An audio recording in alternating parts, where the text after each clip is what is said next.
बोलायचे तुझ्याशी.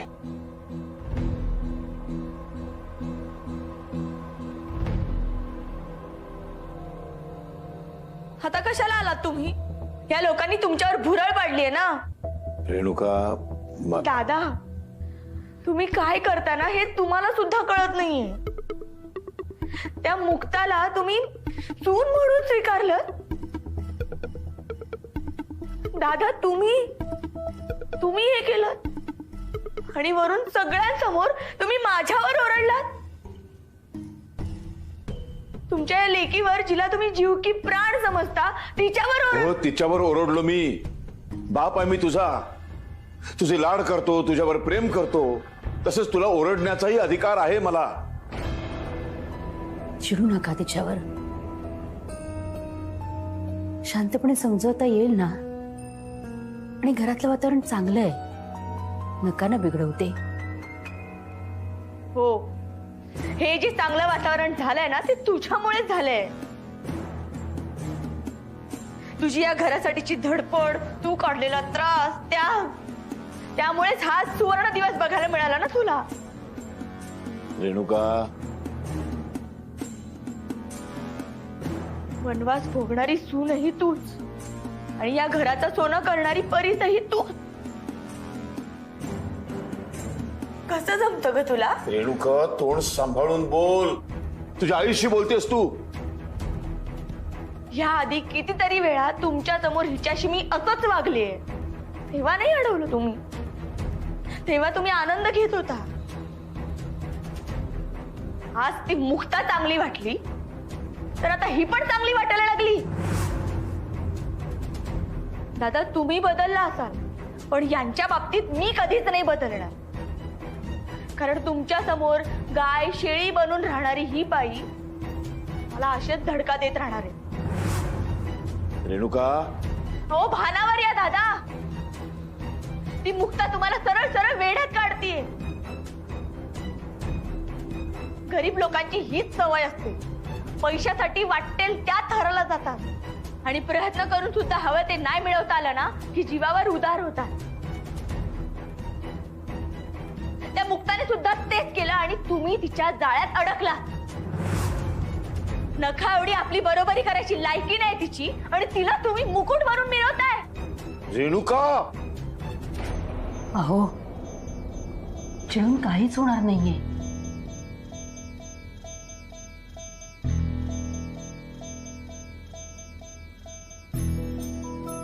हे बाळा. दाजी, काय केलं तो तुम्ही? आमचा तर अजूनही विश्वास बसत नाहीये.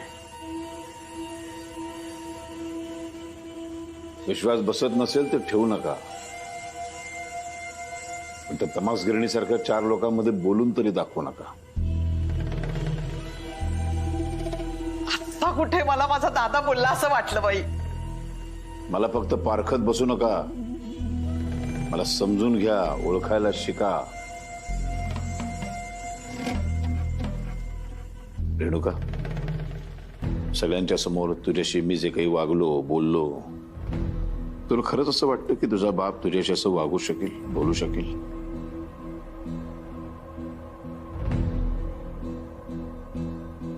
आणि जरा विचार करा, तुम्हाला सर्वांना मी इथे का बोलवलंय? घरात तर एवढी माणसं आहेत, पण फक्त तुम्हालाच का इथे बोलवलं?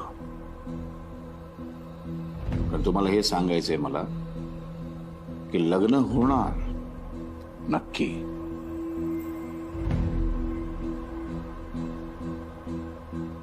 पण ते सारंग आणि आर्याचं.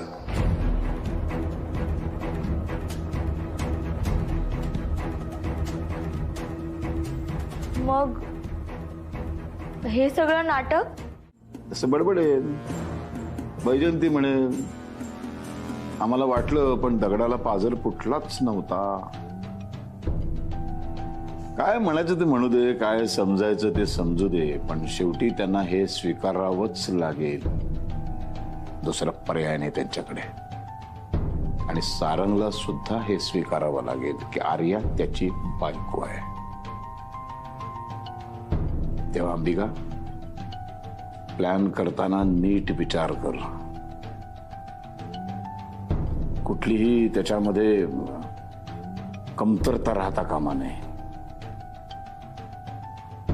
आणि तुझ्या या प्लॅनच्या मध्ये जर कोणी आलं आडवं तर खड्यासारखं त्याला बाजूला कर. पाणी आता डोक्यावरनं गेलंय. कुठल्याही परिस्थितीमध्ये जे मला हवंय ते मला मिळवायचंच आहे. आजपर्यंत एखादी गोष्ट मिळवण्यासाठी रावसाहेबाला कधी एवढं तडफडावं लागलं नव्हतं, एवढी मेहनत करावी लागली नव्हती. असं सहज हवं तेव्हा मी असं गवत उपटून टाकावं तशी माणसं उपटून फेकून दिलेली आहेत. पण आज मात्र त्या टिचभर मुक्तामुळं तेव्हा जो काही डाव टाकशील तो पूर्ण क्षमतेने टाकायचा. जिंकलोच पाहिजे या हेतूने टाकायचा. कळलं ना अंबिका? कुठल्याही परिस्थितीत ही खेळी मी जिंकणारच. सारंग आणि आर्याचे लग्न होणार म्हणजे होणारच.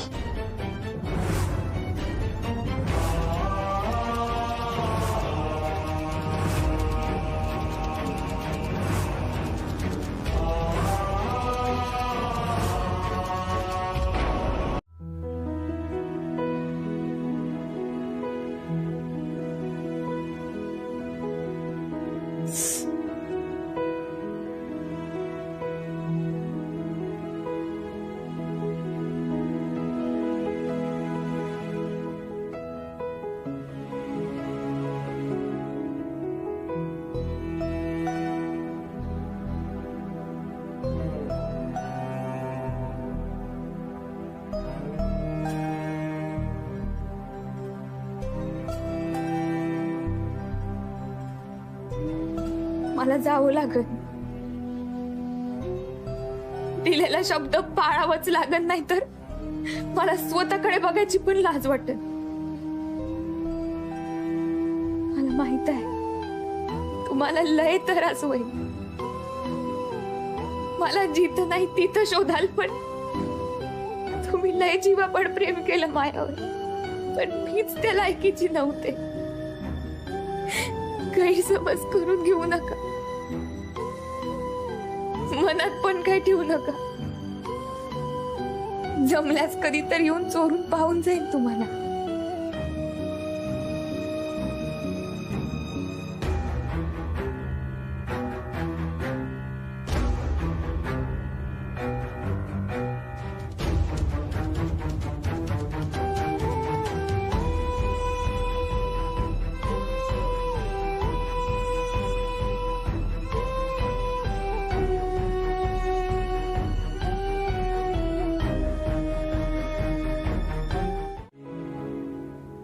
मूर्ख मुली, फटाक्यामध्ये बॉम्ब काय माझ्यासाठी ठेवला होता? तुझ्यासाठी ठेवला होता. तुला संपवण्यासाठी ठेवला होता. पण नशिबानं वाचलीस. मला वाचवताना त्या बॉम्बस्फोटामध्ये जर तू मेली असतीस ना तर मला अपार आनंद झाला असता. अपार आनंद. ठीक है, आज नहीं कल से ही. आता ही जबाबदारी मी अंबिकावरती सोपवलेली आहे. आणि अंबिका असले प्लॅन करण्यामध्ये भयंकर तरबेज आहे. की असा काही प्लॅन करेल की त्याच्यातून तुझी सुटका होणं शक्य नाही.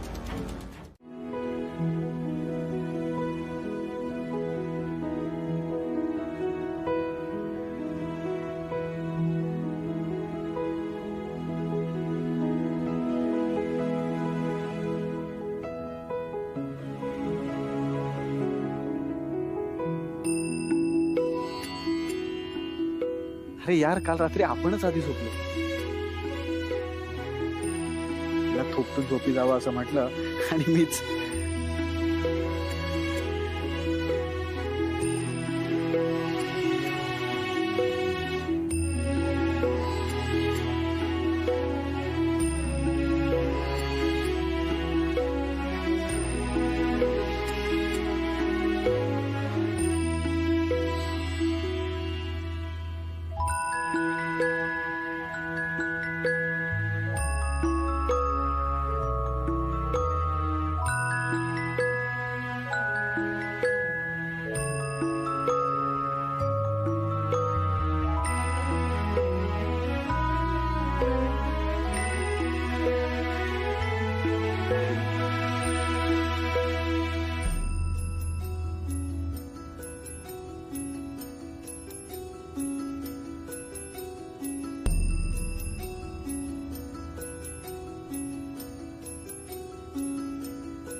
अहो आणि तू पडून राहा.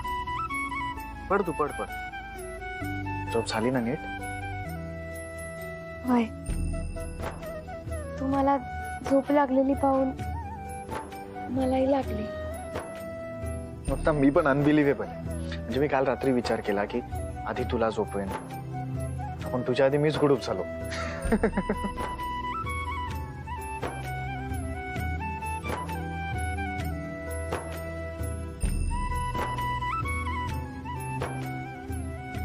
ए थांबा, बरं वाटतंय?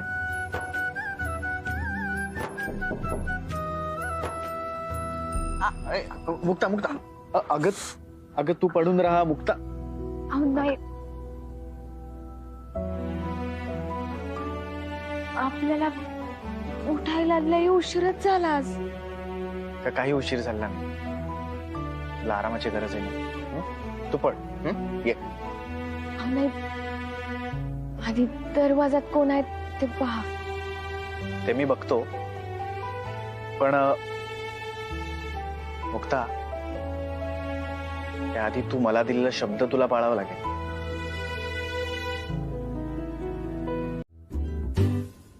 दादा, दादा हे काय?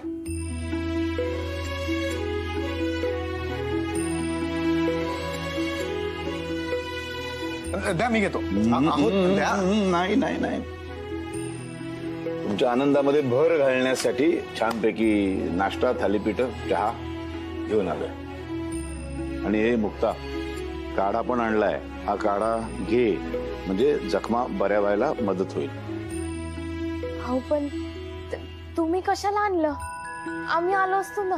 का बाप आपल्या लेकरांसाठी काही करू शकत नाही का? का प्रत्येक वेळेला लेकरांनीच बापासाठी करायचं असं काही नियम आहे का? नाही ना.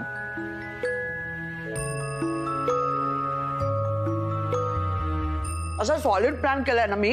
रात्रभर जागले आहे. मेंदूवर असा ताण दिला ना, अशी लोकॅलिटी वापरली. आयुष्यभरात लोकॅलिटी वापरली ना मी. सॉलिड प्लॅन तयार केलाय. दादाला पण तो प्लॅन ना खूप आवडलाय. पण मला दादांच्या काही गोष्टी ना पटतच नाही. आता काय झालं? ते खुशाल त्या मुक्तासाठी तिच्या खोलीत चहा नाश्ता घेऊन गेले. हे मला अजिबात सहन झालेलं नाही. कारण त्यामागचं गुपित तुला माहिती नाहीये. काय आहे, बकऱ्याला जेव्हा आपल्याला बळी द्यायचा असतो ना, तेव्हा आपल्याला त्याला आधी चांगला चुंगला खाऊ घालावं लागतं. मग त्याला पुजावं लागतं. आणि मग त्याच्या मानेवरनं सुरा असा दादा जे करतोय ना ते बरोबर करतोय. अच्छा, पण तू काहीतरी तुझ्या प्लॅन बद्दल सांगत होतीस ना? काय ग तुझा प्लॅन? काय आहे, आपण त्यांच्या लग्नाची एक सरप्राईज पार्टी ठेवणार आहोत. आणि त्या पार्टीचा उद्देश असा असेल, सगळ्या महत्वाच्या लोकांशी मुक्ताची ओळख करू द्यायची. असं मुक्ता आणि सारंगला वाटलं पाहिजे. म्हणजे त्यांना अजिबात डाऊट आला नाही पाहिजे, शंका आली नाही पाहिजे. त्यांना असं वाटलं पाहिजे तर आपण त्यांच्या लग्नामुळे एकदम आनंदी आहोत.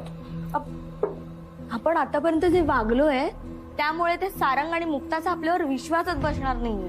तोच विश्वास संपादन करायच्यासाठी हा सगळा प्लॅन आहे. अगं पण आत्या, तुझ्या सुपीक डोक्यात नक्की काय प्लॅन आहे? प्लॅन असा आहे,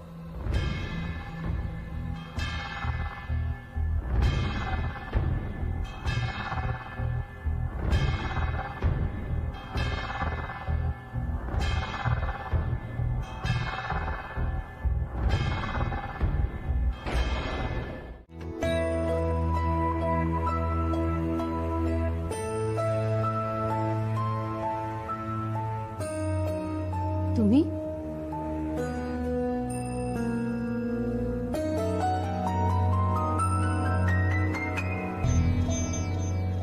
तुझ्या म्हणण्याप्रमाणे वागलो ना. तुझी इच्छा होती मी मुक्ताचा सून म्हणून स्वीकार करावा, केला की नाही? आता तू सुद्धा माझ्या म्हणण्याप्रमाणे वागायला पाहिजेस. तुमच्यावरनं ना जीव ओवाळून टाकावा असं वाटतंय मला. पण खरं सांगू, मुक्ताच्या पाठीशी मी ठामपणे उभी आहे असं तुम्हाला दाखवत असले ना तरी हळूहळू माझा पण आत्मविश्वास जायला लागला होता. इतकी तडतड एवढी तडफड करून तुमच्यात काहीच फरक पडत नव्हता, एवढा सुद्धा. आणि मुक्ताचा तुम्ही सून म्हणून स्वीकार करणार नसाल तर एवढी भांडणं एवढी तंटे करून त्याला काहीच अर्थ नव्हता. एकाच घरामध्ये राहून दुसऱ्या व्यक्तीबद्दल इतका पराकुटीचा राग ठेवून माणसं एकत्र नाही राहू शकत. पण आता मी बदललोय की नाही? तुझं ऐकलं की नाही मी? हा म्हणजे मुक्ताने माझा जीव वाचवला म्हणून कदाचित मी बदललो असेल, असंही असू शकतं. म्हणजे मुक्ताचा मी स्वीकार केला की तू आपल्या खोलीमध्ये परत येशील असाही त्याच्या मागचा माझा उद्देश आहे असं तू समजू शकतेस. पण आता मी काही असेल, मी तिचा स्वीकार केलेला आहे, आता माझं म्हणणंही तुला ऐकावंच लागेल. की मला तुम्ही म्हणाल तसं. मग आता आपल्या खोलीमध्ये राहायला चल. इथे नाही राहायचं. पुन्हा पहिल्यासारखं आपल्या खोलीत आपण दोघं एकत्र राहू. आणि मग काहीही झालं, किती भांडणं झाली तरी आपली खोली सोडून तू कुठेही जायचं नाहीस. तुमच्यातलं हे माणूस किती वर्ष शोधतीये मी.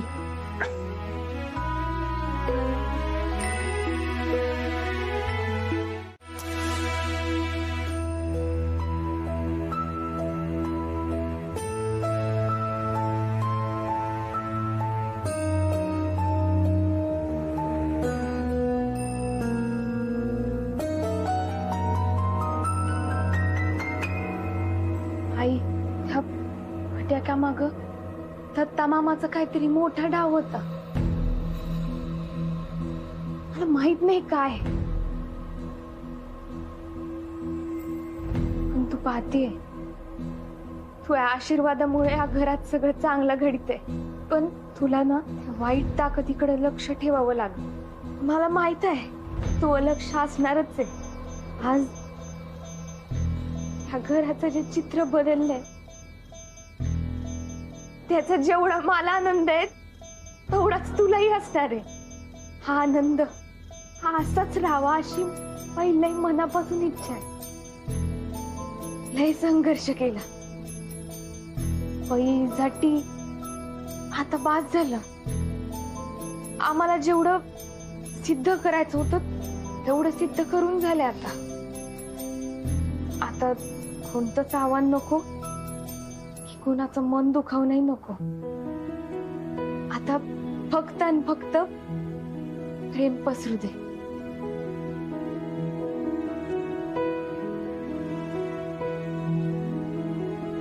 आता हे बरं आहे. छान आहे एकंदरीत, नाही काय मस्त. तर मी असा एक विचार केलाय, म्हणजे आपण लग्नाच्या आधी एक अशी छान पैकी पार्टी करायची का आपल्या जवळच्या नातेवाईकांसाठी? चालेल दादा? पार्टी इथे? म्हणजे सारंग आणि मुक्ताचं लग्न सागर संगीत करायचं, विधिवत करायचं, पण त्याच्या आधी घरामध्ये एक जंगी पार्टी करायची.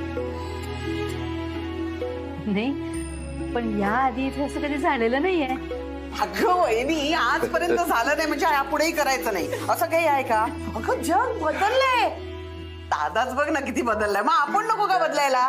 तर माझा प्लॅन असा आहे की आपण बॉलिवूड थीम करायची. म्हणजे 3 दिवस लग्नाच्या आधी असं नाच गाणं धम्माल. नाही पण बनस नाच गाणं नको हा फक्त. का?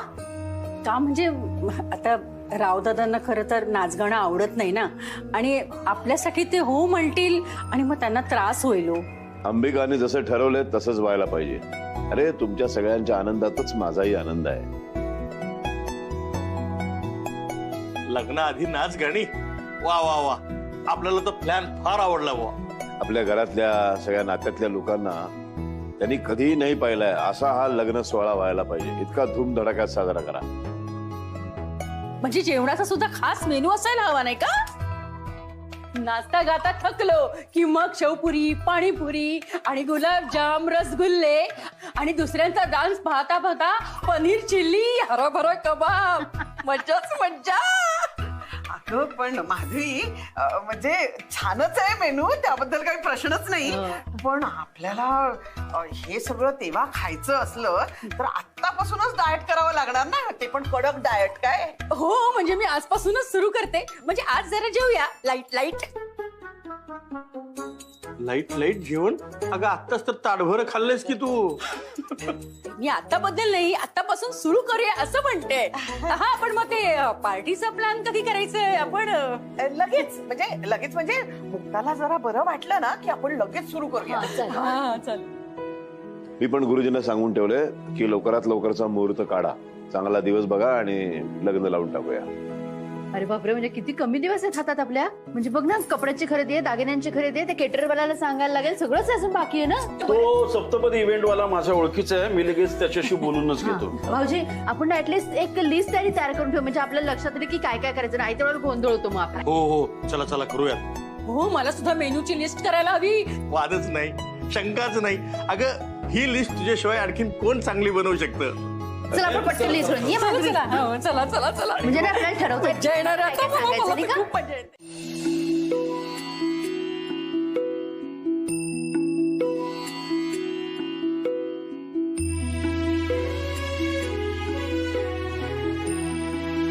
माधवी ही बघ.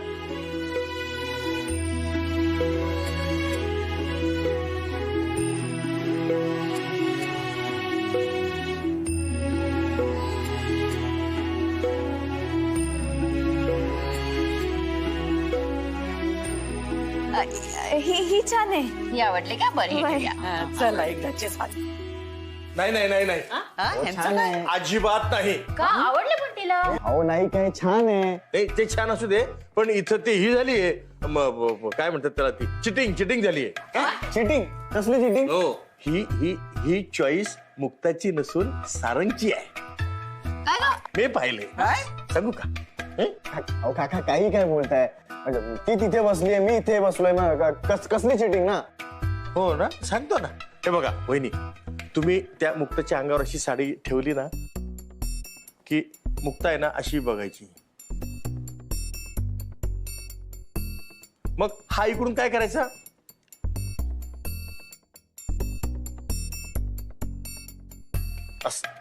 अशा 2-3 साड्या त्यांनी नाकारल्या आणि तुम्ही शेवटची साडी जेव्हा ठेवली ना तेव्हा परत नेहमीप्रमाणे मुक्ताने त्याकडे पाहिलं. सारंगकडे असतं तर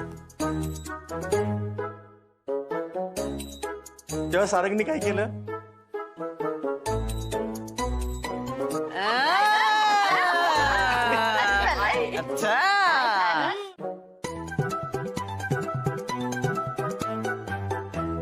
काही असू दे, निवड कुणाची असो, साडी आवडले ना लोकांना ते महत्वाचं आहे. हो. ती साडी बाजूला ठेवा. हा नक्की आवडले ना? सारंग आवडले ना? नाही साडी रे.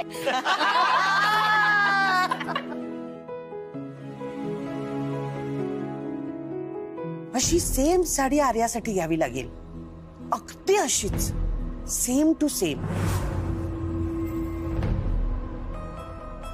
सारंग एक काम करशील का? मुक्तासाठी ना ब्युटी पार्लरची अपॉइंटमेंट घे. हा होय.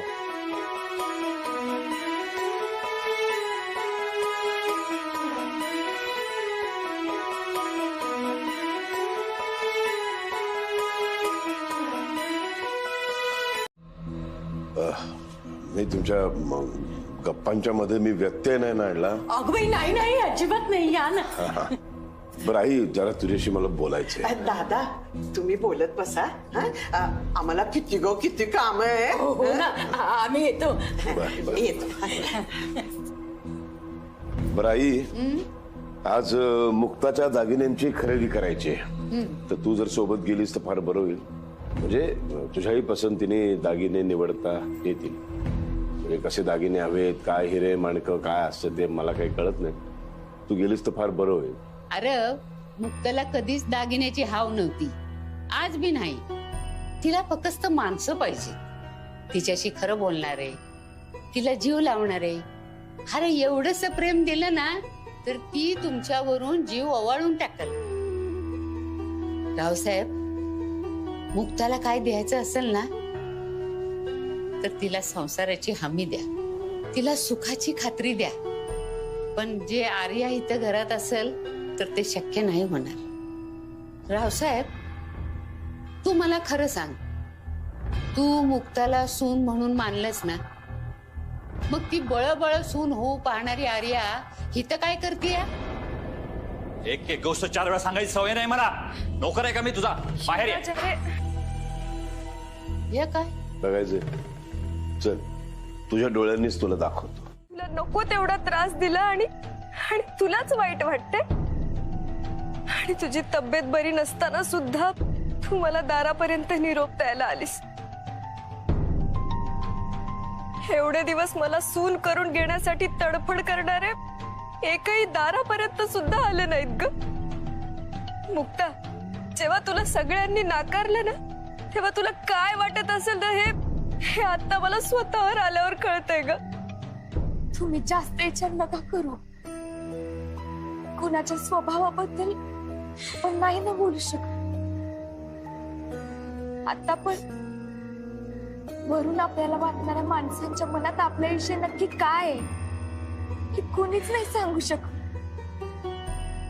इथं या घरात रोज माणसं कपडे बदलल्यासारखे बदलते. अजूनही काहींना मी इथं नको असेल. तुम्हीच सून म्हणून पाहिजे असाल.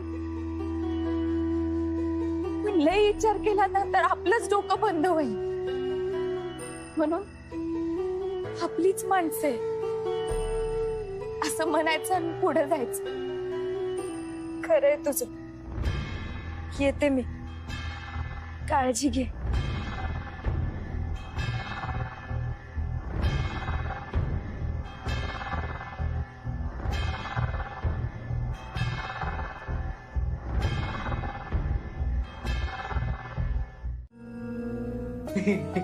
मुक्त नाही.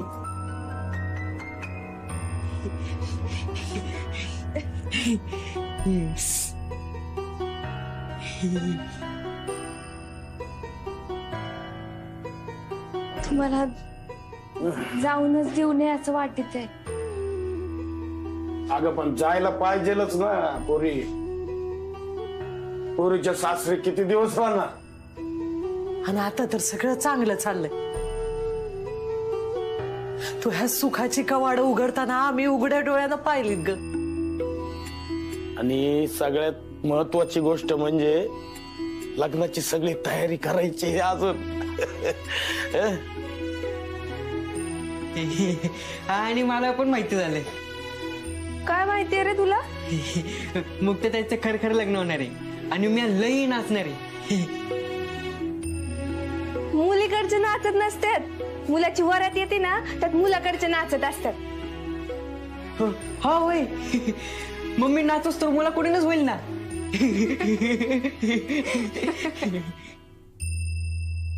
बर, जाताना सगळ्यांना भेटून जा.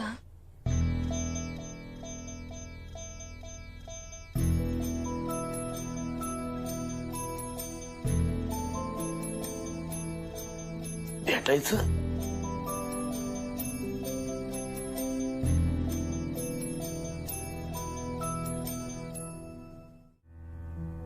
स्वतःच्या अहंकारापायी या रावसाहेबांनी अनेकांच्या आयुष्याची वाळवीक होताना, त्यांचं आयुष्य कोरून कुरतडून टाकताना या डोळ्यांनी बघितलंय ग. म्हणून कदाचित रावसाहेबाच्या या बदलावर माझा विश्वास बसत नाही. तो संशय काय माझ्या डोक्यातनं जाईना बघ. पण तुझ्यावर माझा विश्वास आहे. तुझं या घरात पडलेलं पाऊल हा नक्की बदल घडवून आणल. आजी, तुम्ही थोडा विश्वास ठेवला ना ते अख्खं घर आनंदी होईल. पण आता तुम्हाला कसं समजावून सांगू मलाच कळना. अगं, मी पण त्या जुनाट लाकडी कपाटासारखीच आहे बघ. माझ्या विचाराला वाळवी लागली असेल तर, या वाळवीनं माझ्या चांगल्या विचाराला कुरतडून टाकला असेल तर मग. आजी, या सगळ्यावरचं उत्तम औषध माहितीये का काय आहे? येळ. तुम्ही थोडा येळ दिला ना तर समजा चांगलं होईल. असं काय भावत बसलाय? बोला ना, कशाला बोलावलं? अंबिका आत्या किती बरोबर बोलली ना. तू जरा वेळ जरी नजरेआड झालीस ना की खूप त्रास होतो आता, म्हणून तुला इथे बोलवलं. काय पण वा, अनबिलिव्हेबल.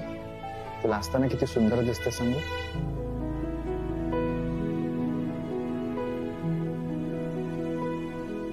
तुझ्या चेहऱ्यावर ही जी लाली पसरते ना,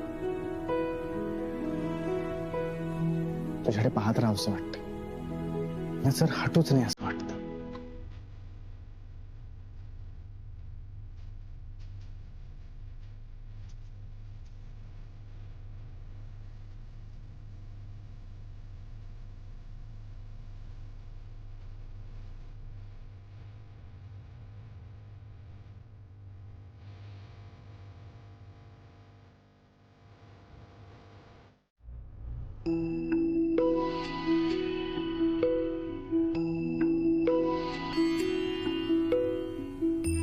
वैजंती, असं नको बघू ग.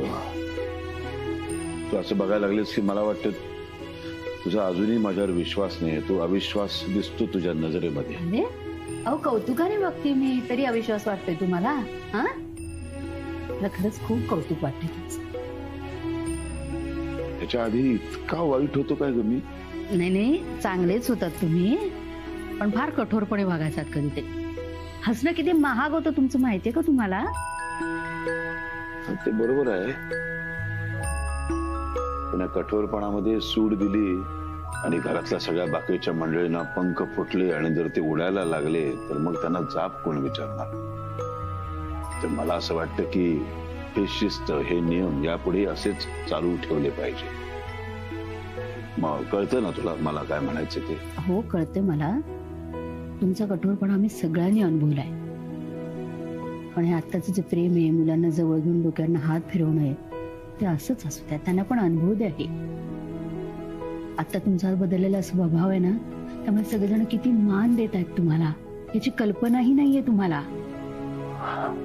ठीक आहे, परत झोपा आता. हा, मी पण दमलोय दिवसभर.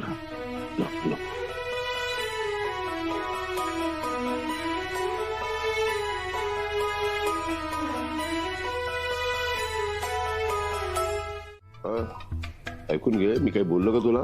नाही दादा, काय आहे तुम्ही जेव्हा काही बोलतच नाही ना तेव्हा तुम्ही काय काय बोलता, म्हणून आता काही बोलला नाही तर मला जास्त भीती वाटते. हा, अरे मूर्खा, आधी ऐक.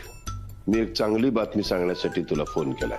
नाही दादा, काय आहे माझा जरा ओके, मी थँक्यू, विश्वास बसत नाहीये, पण तुम्ही सांगा. तू सारंग आणि मुक्ताच्या टीम मध्ये आहेस ना? नाही दादा, हो मी कोणाच्याच टीम मध्ये नाहीये. मी कोणाच्याच टीम मध्ये नाहीये. तुम्ही माझ्या घरी येऊन गेला ना तवापासून मी माझ्या बी टीम मध्ये नाहीये दादा. अरे ऐकून घे आधी. सारंग आणि मुक्ताचं नातं मी मान्य केलंय, त्यांना स्वीकारलंय मी. काय?